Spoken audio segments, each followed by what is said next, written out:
pourquoi le cancer de la prostate est-il très grave et pourquoi les taux de mortalité chez les cancéreux de la prostate sont les plus élevés. C'est le sujet que nous allons aborder aujourd'hui. Bienvenue sur Orthodiète, la chaîne où on parle de médecine orthomoléculaire.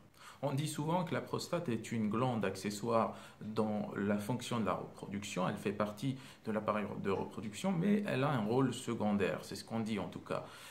Ce qui est un peu vrai puisque le liquide prostatique ne constitue que 20 à 25%, grand maximum 30% du liquide dans lequel baignent les spermatozoïdes. C'est-à-dire qu'elle va constituer à peu près le tiers, voire on va dire le quart du liquide dans lequel baignent les spermatozoïdes. Donc, de ce point de vue-là, la prostate est une glande accessoire, c'est une glande secondaire dans la fonction de la reproduction. Or, la vitalité des spermatozoïdes, elle est très largement déterminée par la qualité de ce liquide prostatique.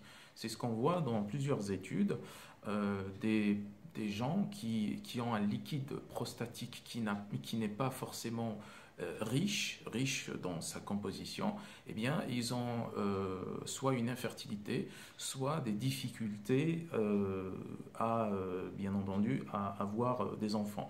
Donc, la prostate, elle est très importante dans la reproduction. Maintenant, qu'est-ce qui fait que le cancer de la prostate soit le plus mortel, du moins chez les hommes? J'ai dit déjà que le cancer de la prostate, c'est un peu l'équivalent du cancer du sein chez les femmes. Donc le cancer du sein chez les femmes, c'est le plus répandu. Et puis, chez les hommes, on a le cancer de la prostate.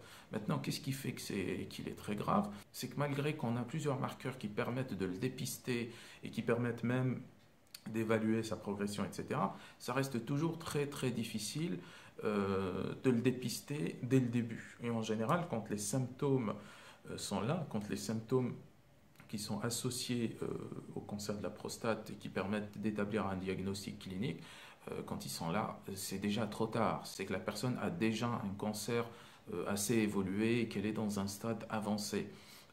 Le cancer de la prostate peut rester silencieux pendant des années, voire des dizaines d'années, pour apparaître vers l'âge de 55 ans, le plus souvent entre 60 et 75 ans.